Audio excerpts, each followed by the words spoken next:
19वां अध्याय परीक्षित का अनशन व्रत और सुखदेव जी का आगमन। सूत जी कहते हैं, राजधानी में पहुंचने पर राजा परीक्षित को अपने उस निंदनीय कर्म के लिए बड़ा पश्चाताप हुआ। वे अत्यंत उदास हो गए और सोचने लगे, मैंने निरपराध एवं अपना तेज छिपाए हुए ब्राह्मण के साथ अनार्य पुरुषों के समान बड़ा नीच व्यवहार किया। ये बड़े खेद की बात है। अवश्य ही उन महात्मा के अपमान के फलस्वरूप शीघ्र से शीघ्र मुझ पर कोई घोर विपत्ति आवेगी।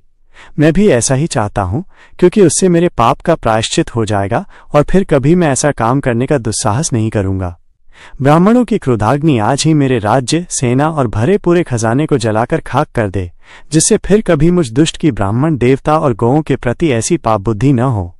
वे इस प्रकार चिंता कर ही रहे थे कि उन्हें मालूम हुआ ऋषि कुमार के शाप से तक्षक मुझे डसेगा। उन्हें वो धधकती हुई आग के समान तक्षक का डसना बहुत भला मालूम हुआ। उन्होंने सोचा कि बहुत दिनों से मैं संसार में आसक्त हो रहा था, अब मुझे शीघ्र वैराग्य होने का कारण प्राप्त हो गया। वे इस लोक और परलोक के भोगों को तो पहले से ही तुच्छ और त्याज्य समझते थे। अब उनका स्वरूपतः त्याग करके भगवान श्रीकृष्ण के चरण कमलों की सेवा को ही सर्वोपरि मानकर आमरण अनशन व्रत लेकर वे गंगा तट पर बैठ गए। गंगा जी का जल भगवान श्रीकृष्ण के चरण कमलों का वो पराग लेकर प्रवाहित होता है जो श्रीमती तुलसी की गंध से मिश्रित है। यही कारण है कि वे लोकपालों के सहित ऊपर नीचे के समस्त लोगों को पवित्र करती हैं। कौन ऐसा मरणासन्न पुरुष होगा जो उनका सेवन न करेगा। इस प्रकार गंगा जी के तट पर आमरण अनशन का निश्चय करके उन्होंने समस्त आसक्तियों का परित्याग कर दिया और वे मुनियों का व्रत स्वीकार करके अनन्य भाव से श्रीकृष्ण के चरण कमलों का ध्यान करने लगे। उस समय त्रिलोकी को पवित्र करने वाले बड़े बड़े महानुभाव ऋषि मुनि अपने शिष्यों के साथ वहां पधारे। संत जन प्रायः तीर्थ यात्रा के बहाने स्वयं उन तीर्थ स्थानों को ही पवित्र करते हैं। उस समय वहां पर अत्रि, वशिष्ठ, च्यवन, शरद्वान, अरिष्टनेमि, भृगु, अंगिरा, पराशर, विश्वामित्र, परशुराम, उतथ्य, इंद्रप्रमद, इद्मवाह, मेधातिथि, देवल, आष्टिशेण, भारद्वाज, गौतम, पिप्पलाद, मैत्रेय, और्व, कवश, अगस्त्य, भगवान व्यास, नारद तथा इनके अतिरिक्त और भी कई श्रेष्ठ देवर्षि, ब्रह्मर्षि तथा अरुणादि राजर्षियों का शुभागमन हुआ।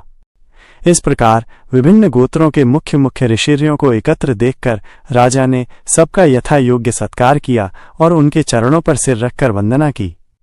जब सब लोग आराम से अपने अपने आसनों पर बैठ गए, तब महाराज परीक्षित ने उन्हें फिर से प्रणाम किया और उनके सामने खड़े होकर शुद्ध हृदय से अंजलि बांधकर वे जो कुछ करना चाहते थे उसे सुनाने लगे। राजा परीक्षित ने कहा, अहो, समस्त राजाओं में हम धन्य हैं, धन्यतम हैं, क्योंकि अपने शील स्वभाव के कारण हम आप महापुरुषों के कृपा पात्र बन गए हैं। राजवंश के लोग प्रायः निंदित कर्म करने के कारण ब्राह्मणों के चरण धोवन से दूर पड़ जाते हैं। ये कितने खेद की बात है। मैं भी राजा ही हूँ। निरंतर देह गेह में आसक्त रहने के कारण मैं भी पाप रूप ही हो गया हूँ। इसी से स्वयं भगवान ही ब्राह्मण के शाप के रूप में मुझ पर कृपा करने के लिए पधारे हैं। यह शाप वैराग्य उत्पन्न करने वाला है, क्योंकि इस प्रकार के शाप से संसारासक्त पुरुष भयभीत होकर विरक्त हो जाया करते हैं। ब्राह्मणों, अब मैंने अपने चित्त को भगवान के चरणों में समर्पित कर दिया है। आप लोग और माँ गंगा जी शरणागत जानकर मुझ पर अनुग्रह करें। ब्राह्मण कुमार के शाप से प्रेरित कोई दूसरा कपट से तक्षक का रूप धरकर मुझे डस ले अथवा स्वयं तक्षक आकर डस ले, इसकी मुझे तनिक भी परवाह नहीं है। आप लोग कृपा करके भगवान की रसमयी लीलाओं का गायन करें। मैं आप ब्राह्मणों के चरणों में प्रणाम करके पुनः यही प्रार्थना करता हूँ कि मुझे कर्मवश चाहे जिस योनि में जन्म लेना पड़े, भगवान श्री कृष्ण के चरणों में मेरा अनुराग हो, उनके चरणाश्रित महात्माओं से विशेष प्रीति हो और जगत के समस्त प्राणियों के प्रति मेरी एक सी मैत्री रहे। ऐसा आप आशीर्वाद दीजिए। महाराज परीक्षित परम धीर थे। वे ऐसा दृढ़ निश्चय करके गंगा जी के दक्षिण तट पर पूर्वाग्र कुशों के आसन पर उत्तर मुख होकर बैठ गए। राजकाज का भार तो उन्होंने पहले ही अपने पुत्र जन्मेंजय को सौंप दिया था। पृथ्वी के एक छत्र सम्राट परीक्षित जब इस प्रकार आमरण अनशन का निश्चय करके बैठ गए, तब आकाश में स्थित देवता लोग बड़े आनंद से उनकी प्रशंसा करते हुए वहां पृथ्वी पर पुष्पों की वर्षा करने लगे तथा उनके नगाड़े बार बार बजने लगे। सभी उपस्थित महर्षियों ने परीक्षित के निश्चय की प्रशंसा की और साधु साधु कहकर उनका अनुमोदन किया। ऋषि लोग तो स्वभाव से ही लोगों पर अनुग्रह की वर्षा करते रहते हैं। यही नहीं, उनकी सारी शक्ति लोक पर कृपा करने के लिए ही होती है। उन लोगों ने भगवान श्री कृष्ण के गुणों से प्रभावित परीक्षित के प्रति उनके अनुरूप वचन कहे।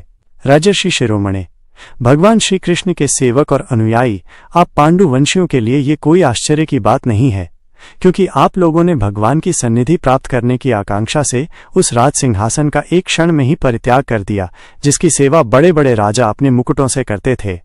हम सब तब तक यहीं रहेंगे जब तक कि ये भगवान के परम भक्त परीक्षित अपने नश्वर शरीर को छोड़कर माया दोष एवं शोक से रहित भगवत धाम में नहीं चले जाते।